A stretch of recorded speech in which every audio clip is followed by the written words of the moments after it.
somebody told me this great line, so like, okay, so like, so now, fine, you graduate, you're assistant professor, you think the big thing is to get tenure. And the secret of tenure is, somebody gave me this great quote: getting tenure, it's like winning a pie eating contest where first prize is more pie. Right? So what that means is you'd better like pie. Right? If you don't like pie, this is the wrong contest to be entering.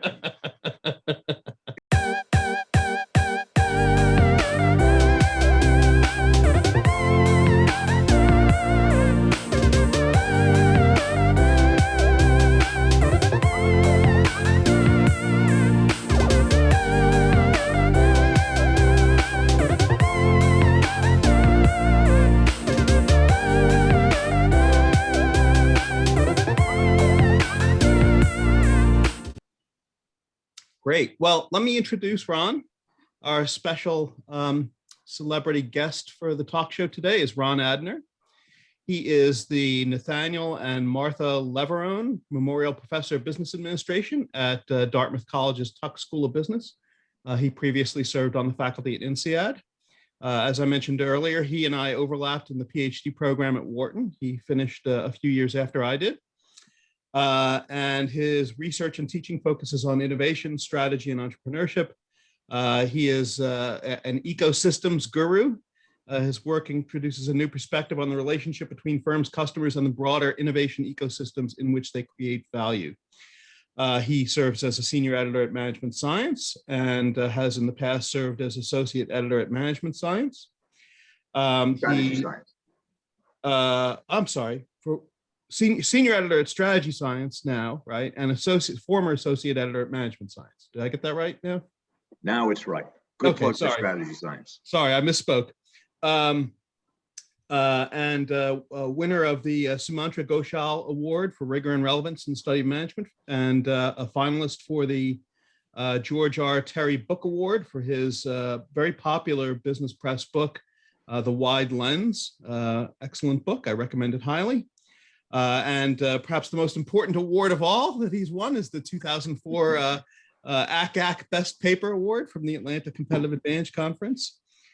He is, of course, a publication factory, as you can see here. 5 papers in SMJ, 2 in Management Science, papers in Organization Science, Strategy Science, RAND, AMJ, AMR, etc.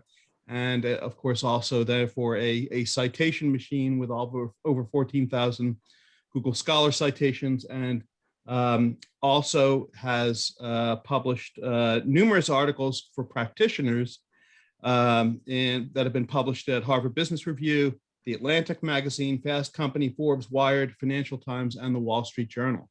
So please join me in welcoming Ron Adner. Thank you. Very kind. Good. So thank you for joining us, and we appreciate your being here. If you've seen any of my interviews on YouTube, I love to start these by asking about how my guest got themselves into this crazy field of being a strategy professor, since I never knew a 10-year-old who said I want to be a strategy professor when I grow up. So what was your path into this? I mean, I know that you studied engineering as an undergraduate and for your first master's degree. So what's a nice engineer like you doing in a crazy field like this? Well, I kind of stumbled into the bar. Literally, I went into engineering because I was interested in innovation. I knew that from a relatively young age. And I was interested in kind of the businessy side of innovation, but figured, do the technology, the hard stuff first, kind of thinking that the engineering side was the harder stuff to do. And then I had 2 realizations, right? One was that, wow, real engineering is really hard. But 2, that my greater interest was in the interactions around what was happening in those engineering spaces and the technologies that I was interested in. And so I didn't even know you could do a PhD at a business school. I did my undergrad at Cooper Union, which is a small school in the Village in New York City. And I walked over to NYU to the econ department, thinking that if you wanted to do relevant businessy things, well, economics is the place to go. And I walked, I was, quite audacious. I walked over there. I knocked on the door of the chairman of the department, who, this was before security was an issue. It was very kind of let me in. What do you want? And I told him what I was interested in, and that, I was finishing a master's in engineering. He was like, oh, so what were the math classes you've taken? And, it was a very, very long list of math classes. And with every additional one, he got happier and happier. And I told him, but actually, part of the reason, shows you how naive I was. Part of the reason I want to shift to economics is because I want to maybe get away from all that math and think about I was out of his office within 60 seconds of making that statement. And the guy, in some ways, saved my life, because as the door was closing, he said, maybe you want to go and try the business school. That was the first time I'd heard that you could do a PhD in business, right? I'd been led to believe that the MBA was the terminal degree in a business. And so the next day, I walked back to NYU and I knocked on the door at the Stern School, and I talked with some folks, and what they did sounded really good. And I remember going in the elevator, and at Stern, like the departments are labeled by floor, and looking at the list of possible floors, I think it was the 4th floor, the management group. And that's how I ended up doing a PhD in strategy and management, was that choice of floor. I could have gone to the operations department. But anyway, so that was so really it was truly a random walk, both figurative and literal. Ended up going to Wharton, had a great set of experiences with great faculty, great colleagues, great friends. And, it's amazing how fast time flies, but here we are. It's 2021. Indeed. Yeah. So remind us, first of all, of what your dissertation topic was, and tell us a little bit about how you found that topic. So my thesis was about demand heterogeneity. It was focused on, and this was partly kind of coming in at things with an engineering background and being convinced that engineering was really hard, but people knew what to do. It's like so much of the focus in our literature was about the supply side of technology. And I remember I was particularly influenced by Tushman's work on punctuated equilibrium. Right. And was really bothered by it, in fact, because on the one hand, it was very compelling. And on the other hand, this notion that there's nothing, and then the next day something really big happens, struck me as problematic. And that led to this, this idea of, maybe things are being incubated in places that we're not looking at. And that led to this focus on different market segments and application domains that became the focus of. So that's where the thesis came from, was trying to think about if we take the fact that there are different pockets of demand, different segments and preferences and tastes in the market more seriously than we had before, how would that change the way we think about how technologies evolve and technologies compete? So that was what my dissertation was about. Right. So you would look for innovations in certain market segments before they show up in others, in some sense. Yeah. So it was, it's interesting. It's the intersection of what we think of, marketing and innovation diffusion, and what we think of in terms of strategy and technology strategy, where the marketing folks were really, really good at thinking about how an innovation diffuses through a market, and all their explanations were about, customers are different information, risk preferences, et cetera. But the innovations that they were looking at tended to be quite static, right? How does a bar of soap get adopted, or hybrid corn get adopted? The corn doesn't change. Right. On the strategy side, we were looking at how technologies evolved right? How do you move from, a prototype to a Model T to the modern car industry, but relatively blind to the fact that you had different kinds of customers in the market. So what I was looking at essentially was the intersection of how does the nature of heterogeneity in the market affect the way in which that technology evolves, and ultimately how that evolution leads to the way in which different technologies compete with one another. Right, right. And what were the challenges that you faced in doing a dissertation on that topic? Well, first of all, nobody thought it was important. So it's very, you gave a very nice introduction that makes me look like I'm somewhat successful. But, when I came out on the market, wow, there was no great interest in what I had to say. I was doing work on, innovation was not yet really central to literature. Certainly nobody was thinking about demand-based stuff, right? I mean, nobody had looked at it since the 60s. Nobody cared. And the way I conducted the research was I had looked for a number. The core of my dissertation was computer models and simulations, which, in the mid-90s were also far from standard. So, I was like 3 steps removed from what anybody wanted, right? Innovation plus computer simulation plus who the hell cares about demand? So the challenges were, constructing the ideas and then getting people to pay attention to them for a while. But then happily, it seemed to open up some interesting conversations in the literature. And so that's the story. So the biggest challenge, the biggest challenge was more on finding an audience than on executing the dissertation itself. Oh, no, maybe that's no. There was a big challenge in execution, in that it was very hard, at least for me, to find the data that I wanted, that I needed. Right, most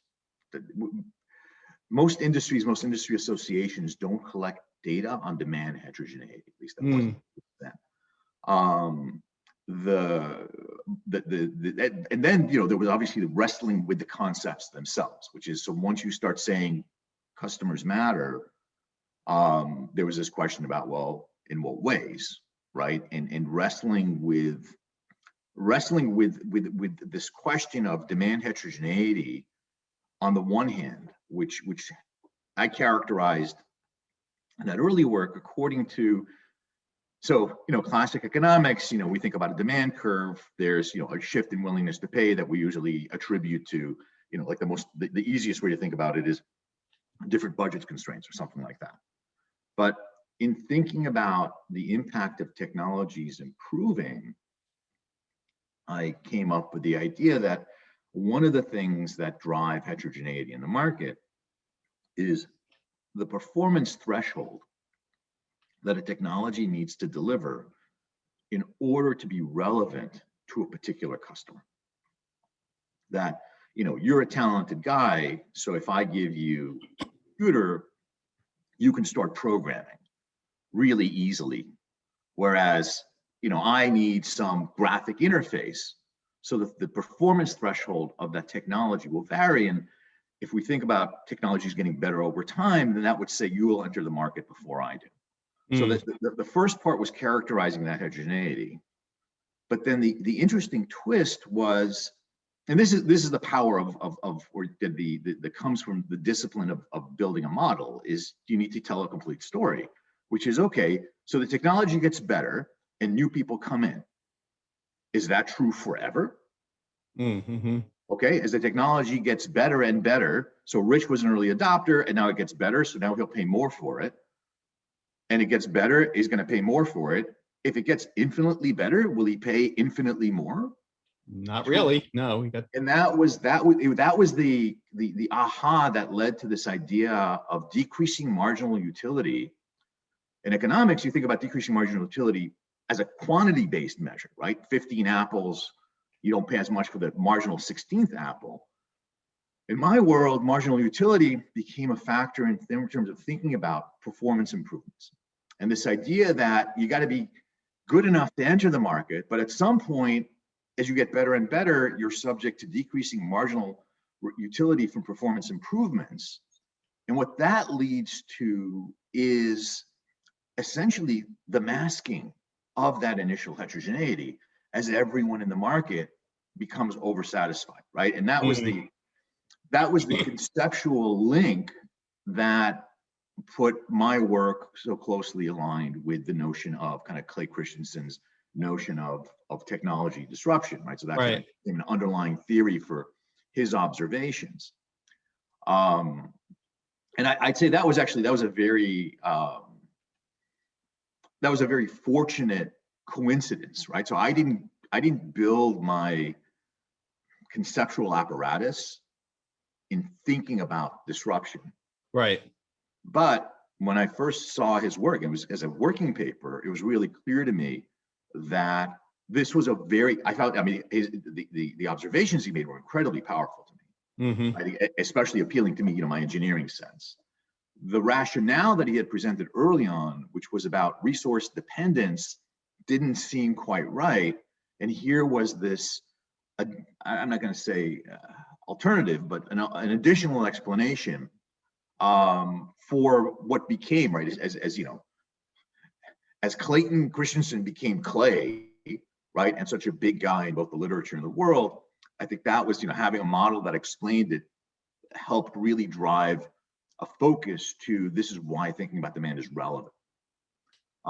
So the challenge was getting to the concept, but then the very fortunate exogenous shock was that disruptive technologies became an important thing, and the ability to explain them began to matter in a way that I'm not sure that if that hadn't happened, that all this work on demand side would have really resonated as much with the field. Right. Yeah, and you provided the more powerful explanation for that phenomenon than he had. Yeah, I mean, in terms of the mechanism, right? And he was very kind in saying that publicly.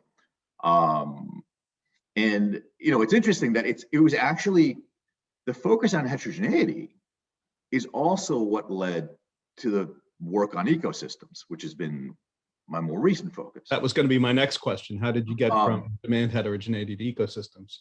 Well, so it actually, ecosystems was a part of a draft of my dissertation proposal.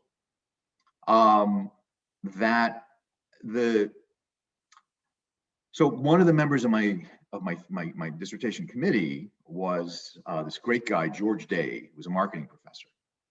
And knowing I was working at the intersection, it made sense to have somebody from the marketing department. And I remember in my proposal defense, he really pressed me on, okay, demand heterogeneity, consumers are different, what makes them different? And to that point, I was like, well, obviously they're different. And when he first asked me the question, I was like, you're joking. You're the guy from marketing and you're pushing me on why consumers are different. And it was kind of a stunning moment. But he pushed me. And which is this is the great lesson for PhD students, right? Which is, don't think of any interaction with your committee as a defense, right? You should think about it as like a search for the gold that they have. So, I told him, well, people talk about, information. I gave him the usual marketing stuff. And he was like, yeah, but isn't there something more? Isn't something that would matter to the questions you're asking? And essentially, what he pushed me to do was think more about this idea of, so the novelty in what I was introducing was not the ability to pay, but the initial performance threshold that's required of a technology for a customer to be interested. And the question is, so what's driving that? And the answer to that was, it could either be your raw talent, or it could be that your talent requires some things that mine don't, right? So if I give you a computer, you can write a program, but I need a computer and some applications before I can use it. Mm. And this led me to thinking about this idea of, what I call in wide lens co-innovations, right? The complementary technologies that are required to make the bundle that allow for the value proposition, which, we think about technologies, but consumers consume the value proposition.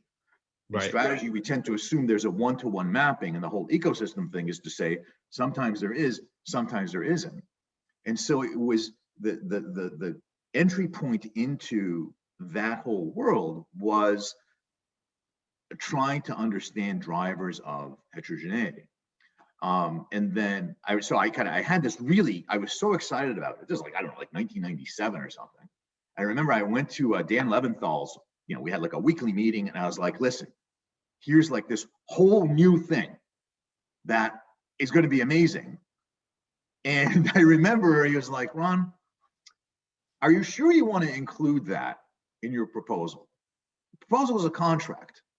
This is what you're going to promise to deliver to this dissertation committee. And my only question is, when do you hope to graduate? Right? Like the beginning of this seems, what you have already seems sufficiently ambitious. I would advise, keep this in your pocket, pursue it later, which was very, very good advice. And that's exactly what happened. Which is why, it's like,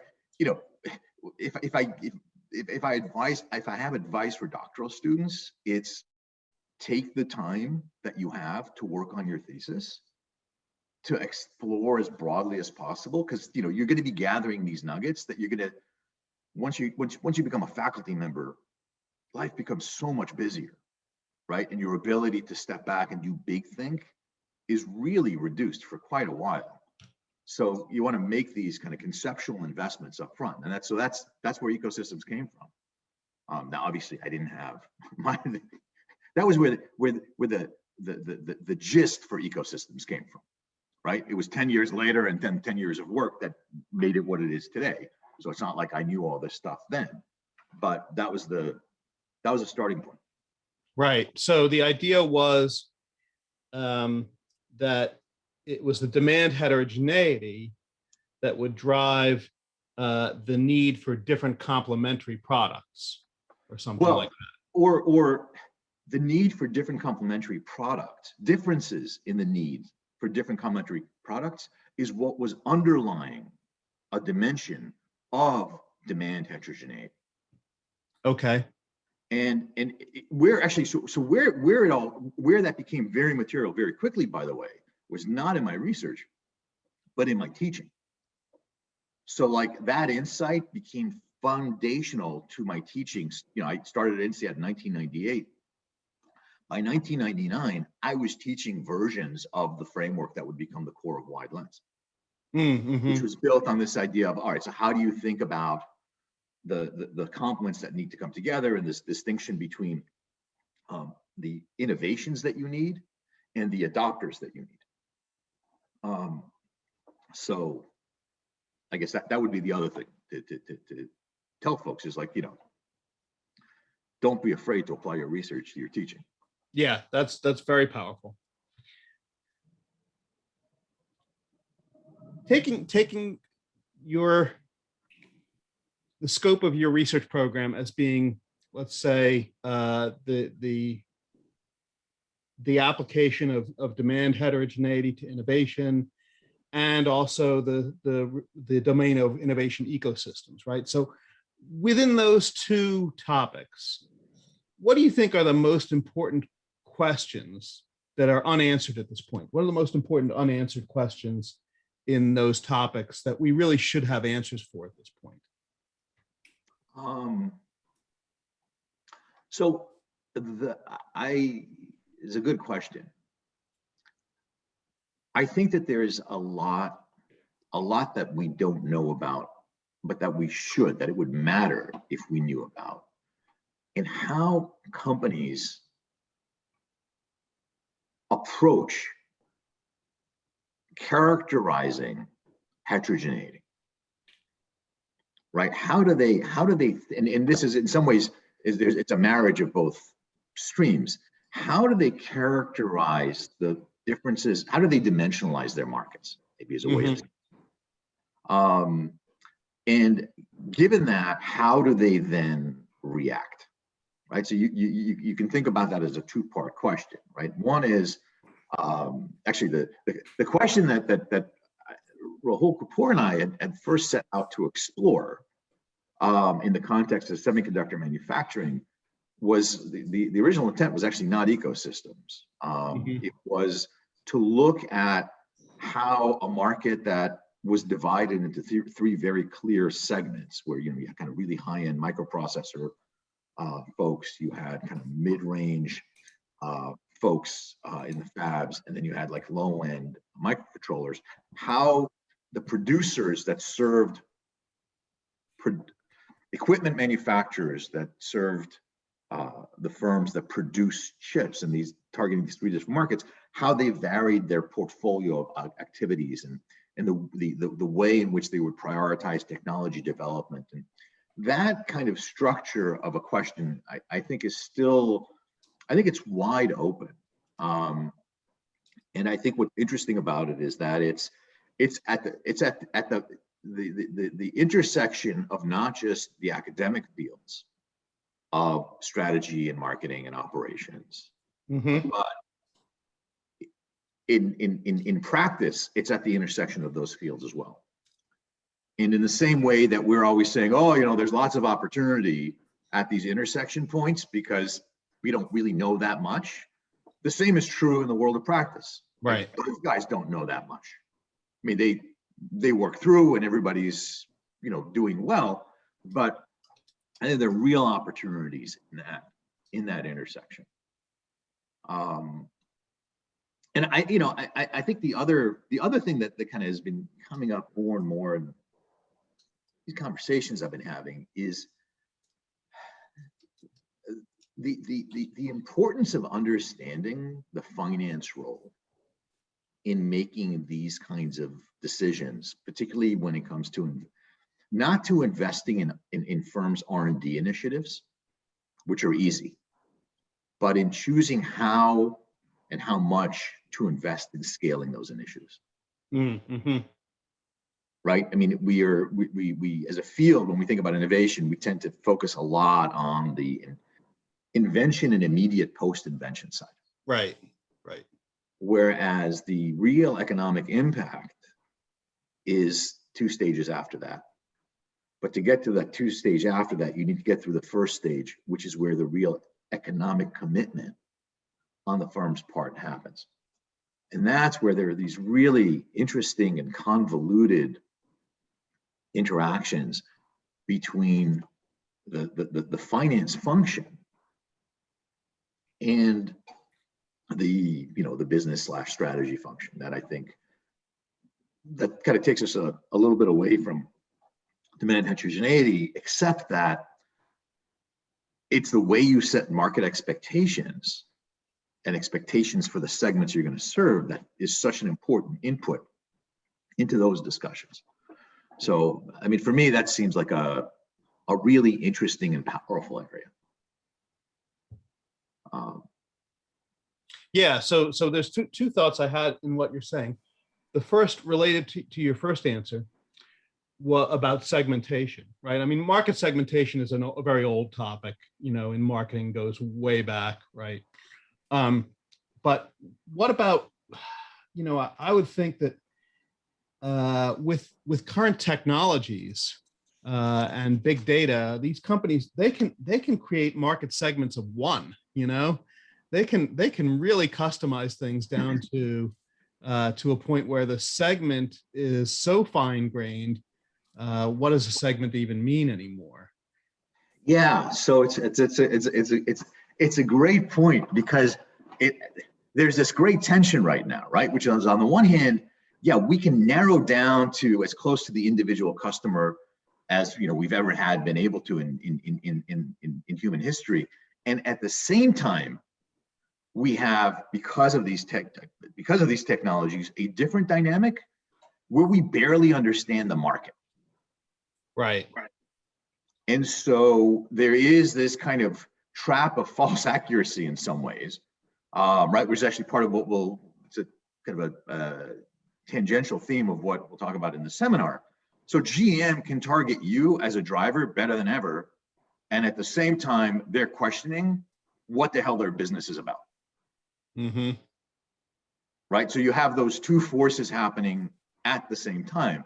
And if you go into these large organizations, what you see as part of their craziness in this moment is that you have exactly that tension internally. There are some people are looking so fine-grained, and others are like, we don't even know what direction we're looking in. How, you want to commit on the basis of this thing on the one side. I'm like, we don't even know, we don't know what our industry is anymore. Mm-hmm. Right. And at the same time, you got to run the business, so you got to bridge the two. And this is where kind of this common denominator of finance, I think, is becoming very intriguing to me. Because, it's not, money drives everything in the end, right? It's the fungible resource that then turns into everything else that we look at, right? It's your employees, it's development, it's everything. And so there's, and the finance people, I don't think they're not looking anywhere near this thing, Mm-hmm. right? Because that's not their concern. But so, I have I don't know if you saw this, I have a paper with in strategy science, another strategy science paper, with Peter and Francisco, where we look at, so I think the title is like, specialist versus generalist positioning. Sure. Looks at this kind of this stuck in the middle paradigm, and it part of what's interesting there is it lets us look at how how market size affects cost allocation, or how your cost allocation choices affect whether going after a market is viable or not, right? And that's, in a very basic way, is an indication of this direction, which is that the cost allocation is a critical part of what companies can do. So if strategy wants to be serious about explaining what companies do or guiding what companies do, right? We should understand more of that stuff. And the fact that, the people who specialize in that stuff don't really care about what we do, that's okay, right? Mm-hmm. Maybe one day they will, but what's interesting is certainly the people who, on the practice side, they definitely care about that intersection, right? And again, this is like, there's so much, the modern enterprise has so many gaps. It's got so much complexity on the one hand, but there's so many gaps that can be filled productively, both in terms of intellectual activity and like normative activities. So I think that so the shortest answer to your question is, what's left to explore in those two topics? Answer is a lot. Yeah, right. And I like your idea about the staged nature of the investment process in developing a new innovation or a new technology, and maybe tying that to demand heterogeneity and complements, right? Because if as you say, there's different segments of the market that enter at different stages based upon the availability of different complements, then you need to think about how you finance each of those complements in sequence, right? And it's I could imagine quite a complicated real options model coming out of that, or maybe even an option game model. So yeah, I mean, it would so it's at the closing part of my book, Wide Lens, and actually more central to this new book that I have coming out in October, is this notion of staged expansion. How do you navigate in these ecosystems? How do you create a position? And the short answer is not all at once, right? You need to build it step by step. And I think that I think you're right, that there's a very interesting real options approach that one could take to that kind of problem. And even though I've done work on real options, I'd not connected those two until you just said that. So kudos to Professor McAdock. There we go. We've got a new paper coming out, right? Yeah, pretty cool. Will it be Adner and Mackinac or Mackinac and Adner? We'll find it out later. Okay, great. So, so tell us about, have there been any major turning points in your career where you suddenly, or maybe not suddenly, but shifted what you were doing, and or changed your thinking, or changed your approach, changed the activities that you were involved in? Tell us a little bit about if there were any of those that, and what might have precipitated them. Well, clearly the transition from, the first half of my career was really focused on demand heterogeneity.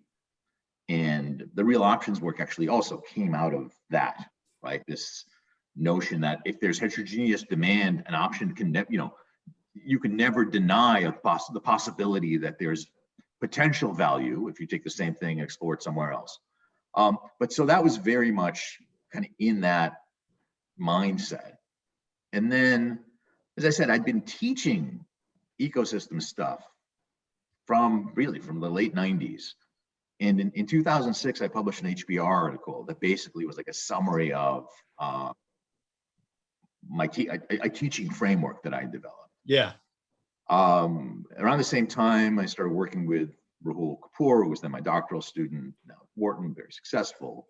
And we did our joint work on kind of the research, more empirically based research on ecosystems, right? It wasn't, ecosystems is a term that came from industry, right? And it was picked up by, Marco Manziti and more.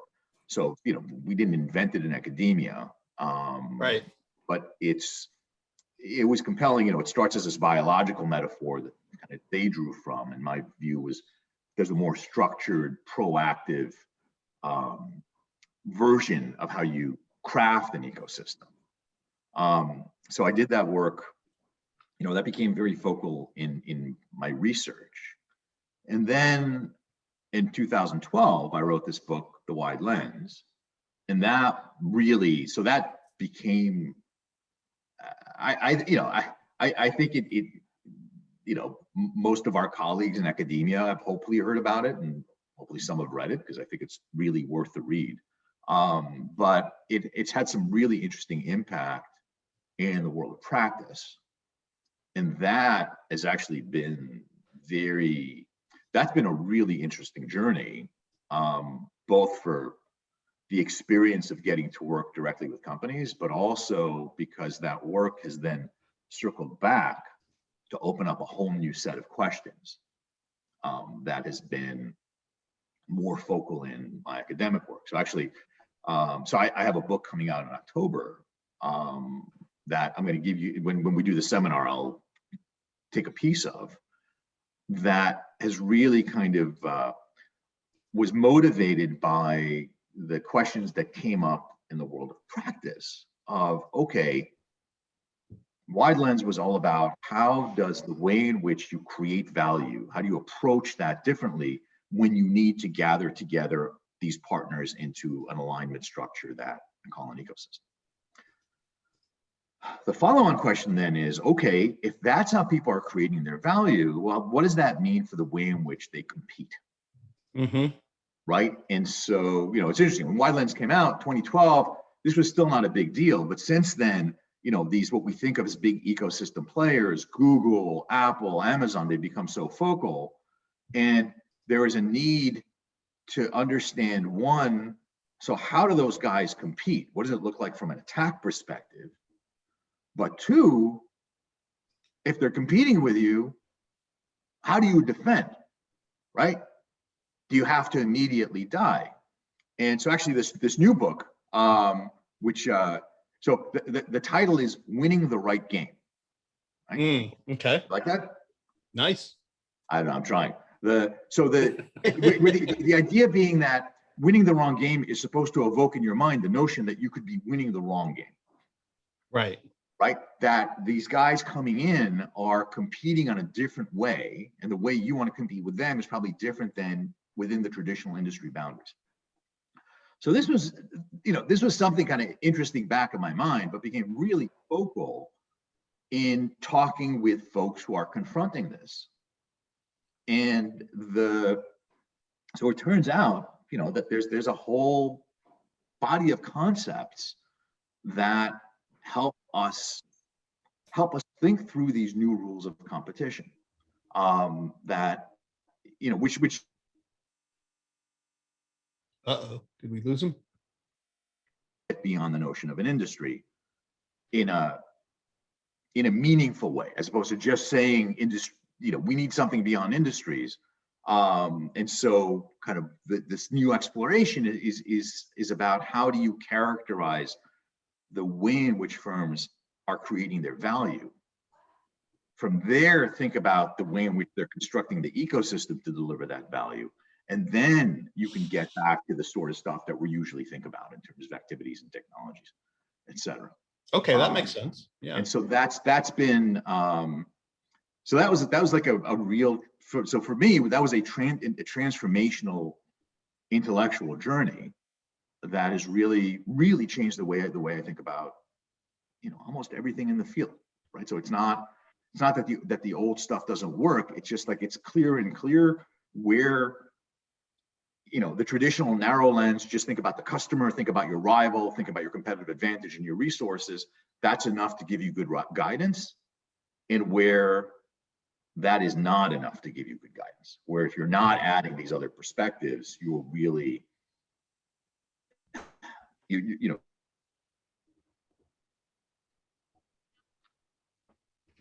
a lot of pivots, I think they're called in Silicon Valley, which is a lot of mistakes that hopefully you could survive by adapting. But if you thought through them the right way, maybe you could see a little bit more of the future. Right.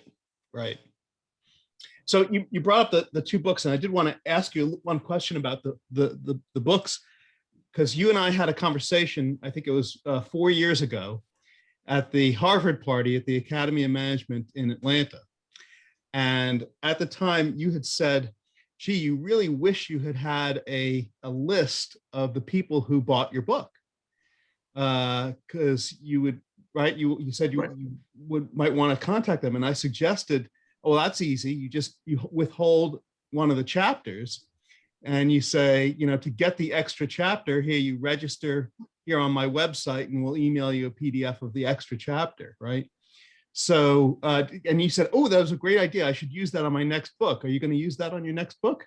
So I'm not going to withhold a chapter, but yes. So I have, like, in the book, it says, there are additional resources that will be available on the website. And yeah, so, you put in your email and then you'll get access, to the figures and a glossary and, some additional ideas. But yeah, that was a great idea. Thank you.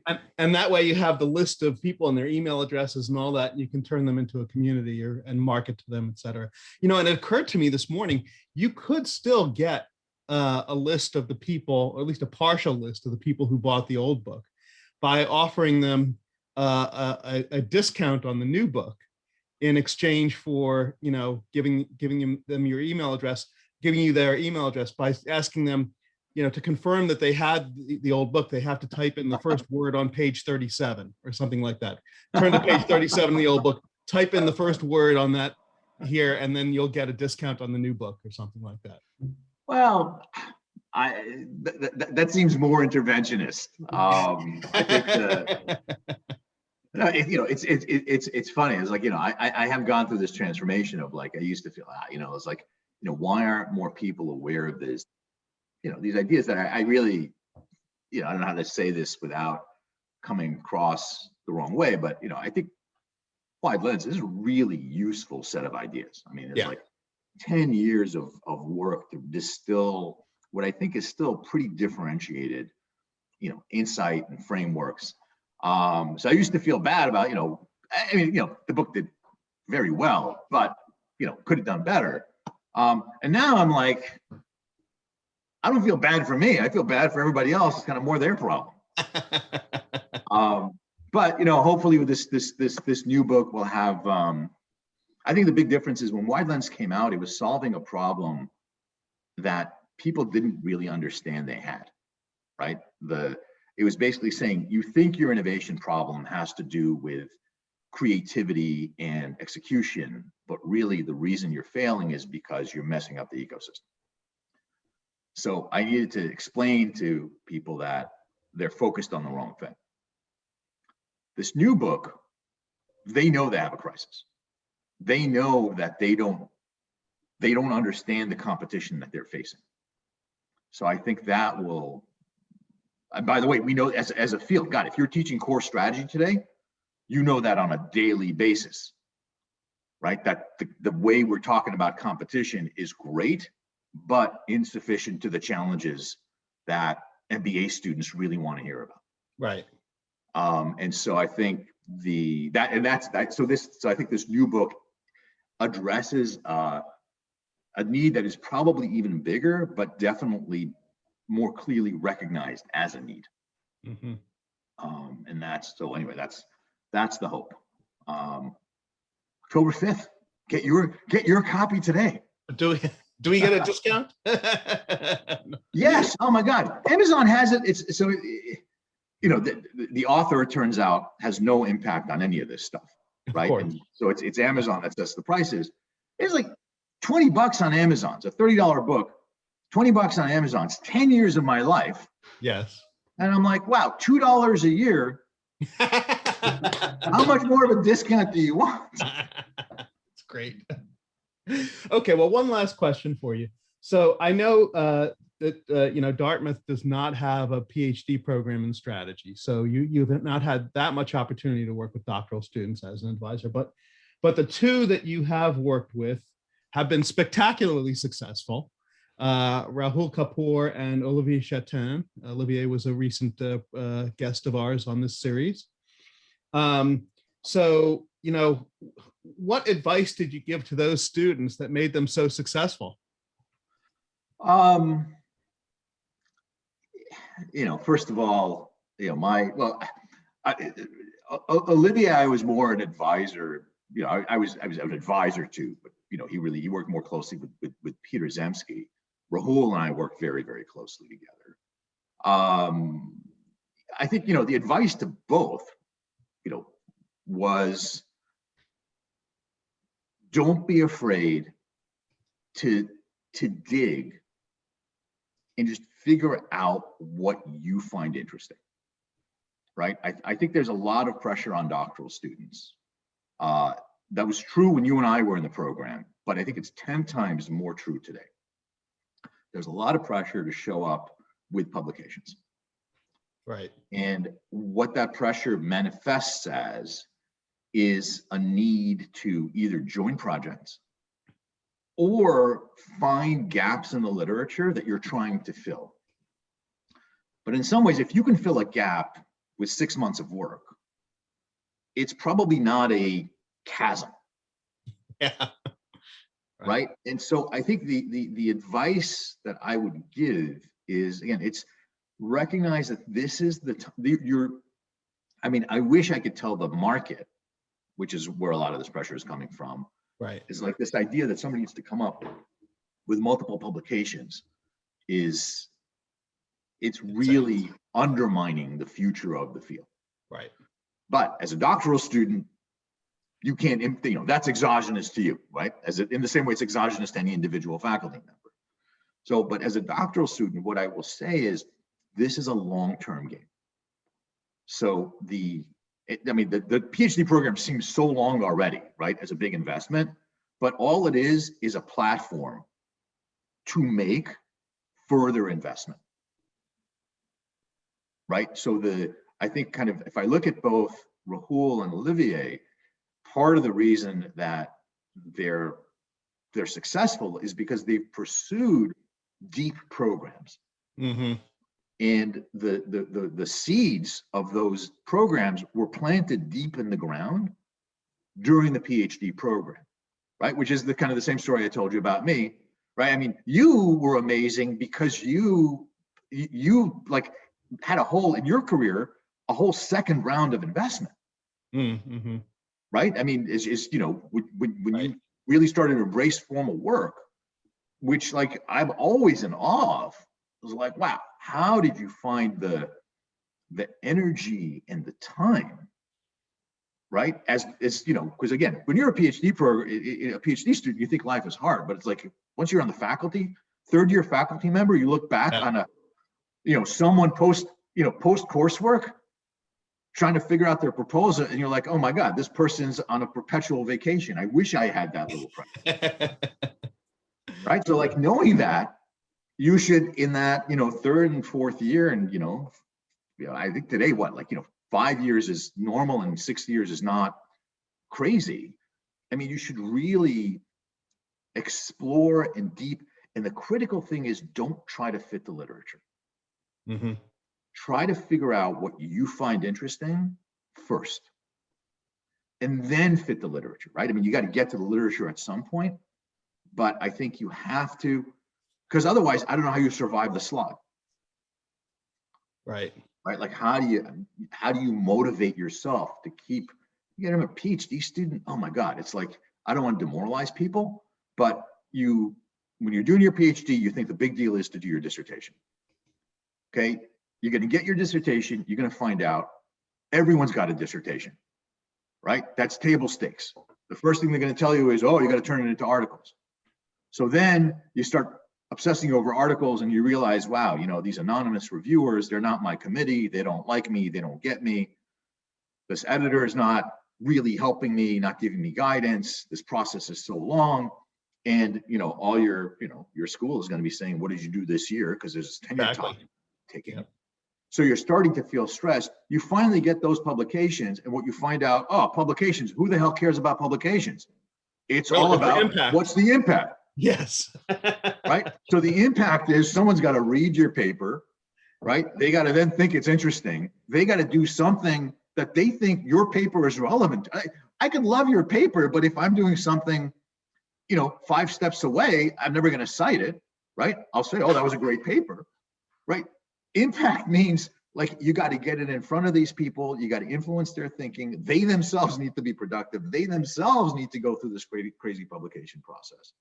So it's an incredibly long cycle before you really start getting traction. Mm-hmm. Right? And throughout, you're getting this mix of positive feedback because people want to tell you nice things, and usually very negative feedback because that's what the review process is, right? Reviewer's job is to tell you what you did wrong, not what you did right. Mm-hmm. So you have to, if you don't have like an anchor of interest in what you're doing to keep you going through that process, I think it's incredibly draining. Yeah, exactly. Right. So that's like the most important thing I think for me, like, so kind of the guidance I would give with the caveat that it may well be wrong, right? I mean, maybe there's a better way to operationalize things, but you gotta really like what you're doing, so that when other people are saying, yeah, why are you doing that, you can explain it at least to yourself. Somebody told me this great line, so like, okay, so like, so now, fine, you graduate, you're assistant professor, you think the big thing is to get tenure. And the secret of tenure is, somebody gave me this great quote, getting tenure, it's like winning a pie eating contest where first prize is more pie.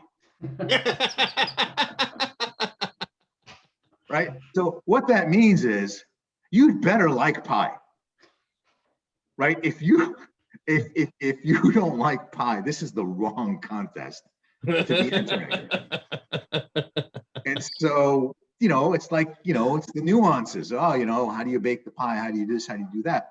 So I think the most important thing in a PhD program is to develop that interest and that taste, the taste for problems, the taste for solutions, because there's so much bitterness that comes through that journey. Like, if you don't recognize, like, what's sweet about it, I think it's very hard to stay the course. And I would even say it's pointless to stay the course, right? I mean, like, if you're smart enough to get into a PhD program, you're smart enough to do a lot of other productive things in society, right? So like, this is, if you like this work, there's no better job in the world. I will claim it. There's no better job than my job. But if I didn't like this work, my God, there are like 100 other things that you can do and probably make more money and have, you got to find things that suit. I'll say it this way: if you're talented enough to get into a PhD program, you have the luxury, and it's a luxury of choosing, right? Choosing the things that suit you, you get to tailor some of that. You get to tailor your tastes as well. But that's what I would say is really the key. That's good. And to your original point, also, don't let the pressure for publications, drive you to make incremental contributions on topics and questions that don't interest you. Yeah. Right. Yeah. This is, the one thing I can guarantee you is one person who's going to read your paper is you. If that one reader is not thrilled about it, the likelihood that any other reader is going to be interested, it's a downward sloping curve. So it's like, it sounds trite, but do your best to do stuff you like and then execute it to a level that you like the stuff that you do. Great stuff. Great advice. Well, everybody, please join me in thanking Ron for being our guest today. Really appreciate it. Thank you.